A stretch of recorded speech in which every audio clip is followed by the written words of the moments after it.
જય જવાન જય કિસાન જય જવાન જય કિસાન। આજે 20 જાન્યુઆરી એટલે કે આમ આદમી પાર્ટીના ખેડૂત નેતા અને જેઓએ ખેડૂતોના હક અધિકાર અને ન્યાય માટે હર હંમેશ સંઘર્ષ કર્યો છે એવા રાજુભાઈ કરપડાજીનો આજે જ્યારે જન્મદિવસ છે ત્યારે અમારી વચ્ચે સુરેન્દ્રનગર જિલ્લાના પ્રમુખ મયુરભાઈ સાકરિયા, જુએલબેન વસરા, અમૃતભાઈ મકવાણા, અજીતભાઈ, દેવકરણભાઈ અને સમગ્ર આમ આદમી પાર્ટીની ટીમ અહીંયા ઉપસ્થિત છે। હમણાં જ સાગરભાઈ રબારી અમારી વચ્ચેથી રજા લીધી અને સમગ્ર આમ આદમી પાર્ટી ચોટીલાની અને સુરેન્દ્રનગરની ટીમ આજે ચોટીલામાંના સાનિધ્યમાં રાજુભાઈ કરપડાનો અમે કેક કાપીને અને સાથોસાથ બ્લડ ડોનેશન કરીને અને દીવો પ્રગટાવીને અમે સંકલ્પ લીધો છે કે રાજુભાઈ કરપડા જેવા ખેડૂત નેતા ગુજરાતના ખૂણે ખૂણે હોવા જોઈએ, જેમણે સળગા પ્રથાને બંધ કરાવવા માટે આજે છેલ્લા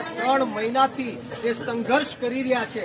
3 મહિના બોલવા માટે ખૂબ સહેલા લાગે છે, પરંતુ પોતાના પરિવારથી વિપરીત થઈને પોતાના બાળકોને મૂકીને દિવાળી જેવા તહેવારમાં પણ જેલવાસ તેમણે ભોગવ્યો છે। ત્યારે પ્રવીણભાઈ રામ હોય, રમેશભાઈ મેર હોય, હંસરાજભાઈ ભાલાલા હોય અને તમામ લોકો જે ખેડૂતોના હક અધિકાર અને ન્યાય માટે જેલની અંદર છે, ત્યારે અમે સૌ આજે પ્રતિજ્ઞા લઈએ છીએ, અમે સૌ આજે વિશ્વાસ આપીએ છીએ કે ગુજરાતની અંદર રાજુભાઈ કરપડા જલ્દીમાં જલ્દી જેલ મુક્ત થશે અને ફરીવાર ખેડૂતોનો અવાજ બુલંદ કરશે। બોલો ભારત માતા કી જય, જય જવાન જય કિસાન। રાજુભાઈ तुम आगे बढ़ो, हम तुम्हारे साथ हैं। રાજુભાઈ संघर्ष करो, हम तुम्हारे साथ हैं। ચોટીલા માતા કી जय।